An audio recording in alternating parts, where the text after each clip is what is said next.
Good afternoon, students. So we are back after first term syllabus completion. Now, today we will start with our main textbook, that is Hornbill, and we will start our next chapter, chapter number 5, The Ailing Planet, The Green Movement's Role. So ailing planet, ailing means बीमार, तो बीमार planet किसके बारे में बात कर रहे हैं वो तो आपको पता लग ही गया होगा कि जो हमारी अर्थ है वो डे बाय डे उसका जो एटमॉस्फेयर है, उसके जो लिविंग कंडीशंस हैं, उसको ऐसी कंडीशंस जो अर्थ को की लाइफ सर्वाइवल के लिए जो कंडीशंस है वो कि उसको डे बाय डे जो है वो हमारी ख़राब होती जा रही है, जिस कारण अर्थ को जो है वो एक एलिंग प्लैनेट जो है वो बोल दिया गया है. So let's find out in chapter कि कैसे वो एलिंग प्लैनेट बना और क्या स्टेप्स हो सकते हैं कि हम उसको एलिंग्स की कंडीशन से उसको एक बेस्ट कंडीशन में, अच्छी कंडीशन में हम अर्थ के एनवायरनमेंट को कैसे हम वापस लेके आ सकते हैं. Okay, so let's start it. The following article was written by Nani Palkhivala and published in the Indian Express on 24th November 1994. तो ये आर्टिकल जो है नाना पालकीवाला ने इनकी लिखा था और इंडियन एक्सप्रेस जो पेपर है, न्यूज़पेपर है, उसमें जो है वो उस दिन पब्लिश हुआ था. तो देखो 94 में जो है वो पब्लिश हुआ था. ऑलमोस्ट 26 ईयर्स हम बोल सकते हैं कि हो चुके हैं इसको पब्लिश हुए. The issues that he raised regarding the declining health of the earth continue to have relevance. और उसके बाद कहते हैं कि उसकी जो हालत थी वो डे बाय डे जो है और डिक्लाइन होती गई, उसकी डिक्लाइनिंग कंडीशंस के ऊपर ही जो है ये चैप्टर जो है वो लिखा गया है. सो one can't recall any moment in the world history which has gripped the imagination of the entire human race so completely and so rapidly as the green movement which started nearly 25 years ago. तो कहते हैं कि वो movement जो world history में कभी जो है वो इमेजिनेशन कोई इमेजिन कर भी नहीं सकता था, उस टाइम की बात कर रहे हैं कि उस टाइम जो है ग्रीन मूवमेंट जो है वो कितना ज़्यादा, आज से कहते हैं 25 साल पहले जो है वो एक ग्रीन मूवमेंट चला कि अर्थ को ग्रीन करना है, तो अर्थ की हरियाली को वापस लेके आना है. तो वो ग्रीन मूवमेंट जो है वो कितनी तेज़ी से, कितनी रैपिडली जो है वो स्प्रेड हो रहा था पूरे world. In 1972 the world's first nationwide green party was founded in New Zealand. Since then the movement has not looked back. तो 1972 में वर्ल्ड की फर्स्ट जो पूरे कंट्री में जो है एक रिवोल्यूशन जो है, एक पार्टी जो है इस मूवमेंट को लेकर बनी थी, तो वो न्यूजीलैंड में बनी थी. और उसके बाद कहते कि इस मूवमेंट ने जो है, मूवमेंट मतलब संग्राम बोल सकते हैं हम ना, तो उसने कभी पीछे मुड़कर नहीं देखा, मतलब कि आगे से आगे बढ़ती गई, वर्ल्ड वाइड जो है वो होती गई. We have shifted one hopes irrevocably from the mechanistic view to a holistic and ecological view of the world. तो कहते हैं हमने जो है वो अपनी आशाएं जो है वो पहले जो थिंकिंग थी लोगों की कि मैन जो था वो अपने आप को डोमिनेट करना चाहता था अर्थ पर, और वो उसने कर भी लिया, लेकिन डोमिनेट होते हुए उसने ये नहीं सोचा कि जो अर्थ पर लाइफ है वो डोमिनेट से नहीं, मतलब कि को एग्जिस्टिंग से, दोनों के इक्वल पार्टिसिपेशन से, मतलब अर्थ की पार्टिसिपेशन, नेचर की पार्टिसिपेशन चाहिए और साथ के साथ ह्यूमन की पार्टिसिपेशन इक्वल चाहिए. ये नहीं है कि एक जो है वो दूसरे के ऊपर डोमिनेट कर सकता है.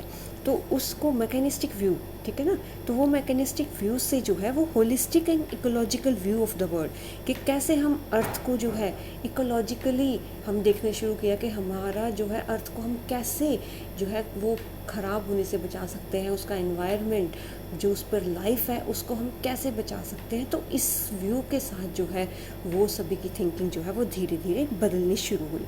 It is a shift in human perceptions as revolutionary as that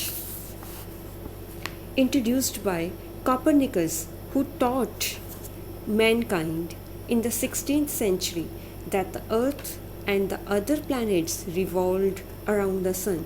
तो ये कहते कि ये जो थिंकिंग थी ह्यूमन की, जो परसेप्शंस थी, कि वो रिवोल्यूशनरी थी. जैसे कि कोपरनिकस ने बोला था एक बार कि उसने ह्यूमन को बताया 16th सेंचुरी में कि that the earth and the other planets revolved around the sun, कि उसने पहले बताया कि अर्थ जो है वो बाकी प्लैनेट्स के साथ जो है सन के अराउंड जो है वो चक्कर लगाती है. तो उस टाइम जो है वो उस टाइम तो माना नहीं, क्योंकि उस टाइम लोग जो थे ऐसा कोई प्रूफ नहीं था. वो पहले लोग यही सोचते थे कि अर्थ जो है वो सेंटर है और सन और बाकी प्लैनेट्स अर्थ के अराउंड जो है वो रिवॉल्व करते हैं. बट फिर धीरे धीरे धीरे थ्योरीज और आती गई और बाद में माना गया कि जो कोपरनिकस ने बात कही थी वो बिल्कुल सच है.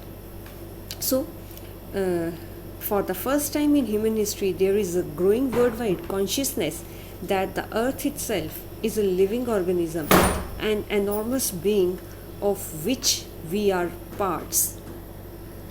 तो ह्यूमन हिस्ट्री में फर्स्ट टाइम ऐसा हुआ था कि ये कॉन्शियसनेस जो है वो लोगों में जागने लगी थी अर्थ के लिए, कि अर्थ भी जो है वो एक लिविंग ऑर्गेनिज्म की तरह है, जिसमें हम सभी जो है, हम लिविंग बीइंग्स, हम ह्यूमन बीइंग्स, हम सारे के सारे ऑर्गेनिज्म, अकेले ह्यूमन बीइंग्स नहीं, जितने भी लिविंग लाइफ है अर्थ के ऊपर वो सभी उस लाइफ का पार्ट है. It has its own metabolic needs and vital processes which need to be respected and preserved.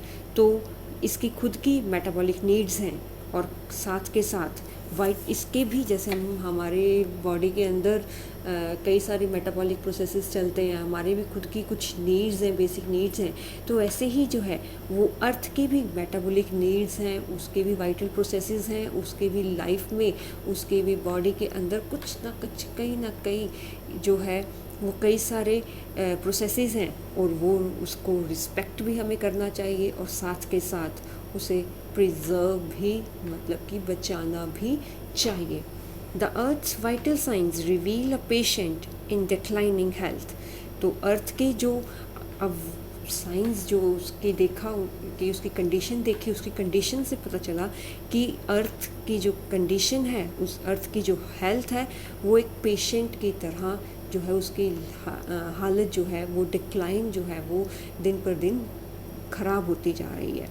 We have begun to realize our ethical obligations to be good stewards of the planet and responsible trustees of the legacy to future generations. तो हमने जो है realise करना start किया कि अर्थ के लिए हमारे क्या कर्तव्य हैं, क्या हमारी ऑब्लिगेशंस हैं और उसको हम कैसे बचा सकते हैं. और एक रिस्पॉन्सिबल सिटीज़न होने के कारण, एक रिस्पॉन्सिबल ऑर्गेनिज़म अर्थ के एक पार्ट होने के कारण हमें इसको जो है अपनी फ्यूचर जनरेशन्स के लिए कैसे बचाना है. The concept of sustainable development was popularised in 1987 by the World Commission on Environment and Development. तो सस्टेनेबल डेवलपमेंट आपने साइंस में पढ़ा ही है. सस्टेनेबल डेवलपमेंट पहले हमारे पास था वर्ड के डेवलपमेंट, कि हमने डेवलपमेंट करना है कि जैसे भी हो, किसी का नुकसान करके, जैसे भी करके हो. बट जब अर्थ की कंडीशन जो है वो ख़राब होने लगी, तब एक नई थ्योरी आई, एक नया कंसेप्ट आया जिसको हम बोलते हैं सस्टेनेबल डेवलपमेंट. तो सस्टेनेबल डेवलपमेंट क्या है?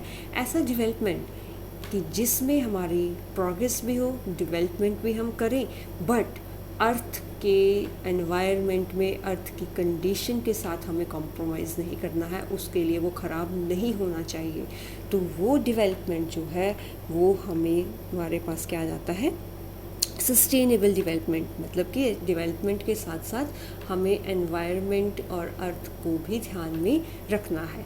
तो 1987 में जो है ये कंसेप्ट जो है वो हमारे सामने आया, और ये कंसेप्ट जो है वर्ल्ड कमीशन ऑन एनवायरनमेंट और डेवलपमेंट ने हमारे सामने रखा.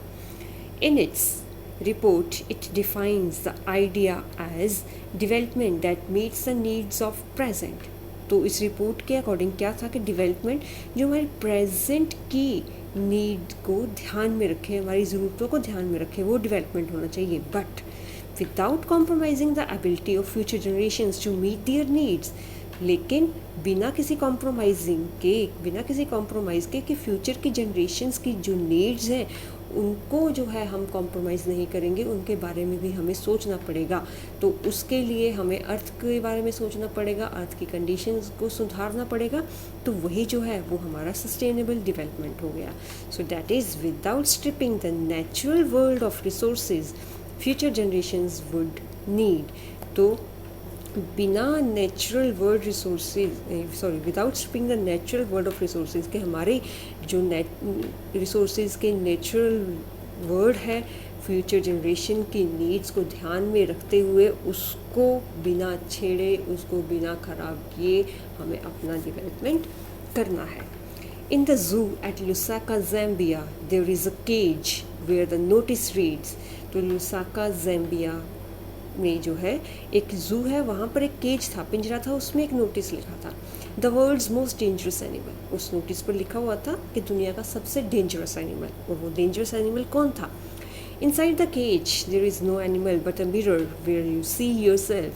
तो उस केज के अंदर कोई भी एनिमल नहीं था, बट क्या था कि उसमें एक मिरर रखा हुआ था जिसमें हम अपने आप को देख सकते थे. मीन्स कि ह्यूमन बीइंग की रिफ्लेक्शन जो है उस मिरर में आती थी, और वो सबसे डेंजरस एनिमल जो था वो वर्ल्ड का कहा गया था. Thanks to the efforts of a number of agencies in different countries, a new awareness has now dawned upon the most dangerous animals in the world. तो कहते कि वही जो दुनिया की कई सारी एजेंसीज़ हैं उनका बहुत थैंक्स है कि उन्होंने इस डेंजरस एनिमल के तरफ हमारा जो है वो ध्यान जो है वो करना शुरू किया. He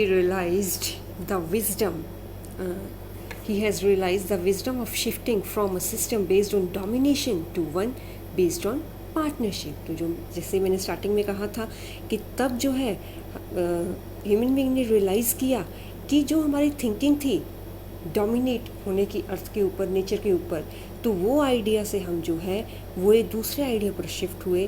और वो क्या था आइडिया? पार्टनरशिप. कि ये प्लैनेट अर्थ जो है वो पार्टनरशिप के साथ ही आगे बढ़ेगा. मीन्स कि हम पार्टनरशिप करेंगे नेचर के साथ, कि नेचर के साथ कोई खिलवाड़ नहीं होगा, कोई कॉम्प्रोमाइज़ नहीं होगा. Scientists have catalogued about 1.4 million living species with which mankind shares the earth. तो साइंटिस्ट ने अब तक जो है, अब तो चलो और भी ज़्यादा बढ़ गया होगा नंबर, तो 1994 में ये आर्टिकल था, तो उसमें टाइम जो है 1.4 मिलियन स्पीशीज़ जो थी वो अर्थ पर डिस्कवर हो चुकी थी. Estimates vary widely as regards the still uncatalogued living species. Biologists reckoned that about 3 to 100 million other living species still languish unnamed in ignominious darkness.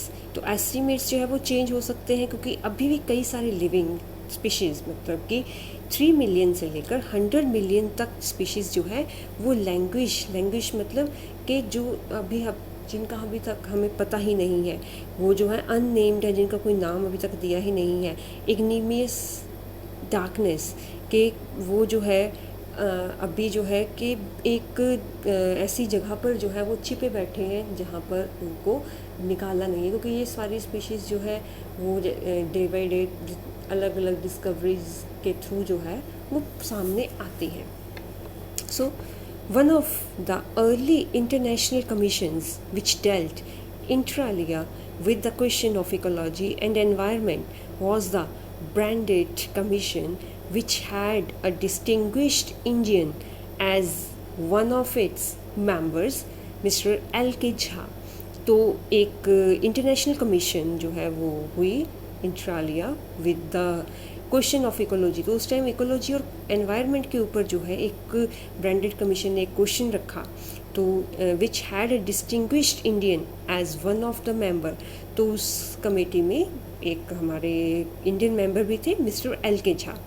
The first Brundtland report raise the question. तो first question जो है वो हमारे सामने क्या आया, are we to leave our successors a scorched planet of advancing deserts in impoverished landscapes and ailing environment. तो उसमें जो है वो हमारे सामने फर्स्ट क्वेश्चन ही क्या आया कि हम क्या अपने आने वाली जनरेशन्स को जो है,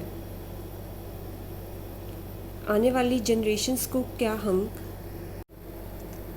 तो आज का वीडियो स्टूडेंट्स यहीं तक, ठीक है। तो next we will start with our chapter with our next video. Till then, stay safe, stay home, take care of yourself and your family, and study hard. Bye bye.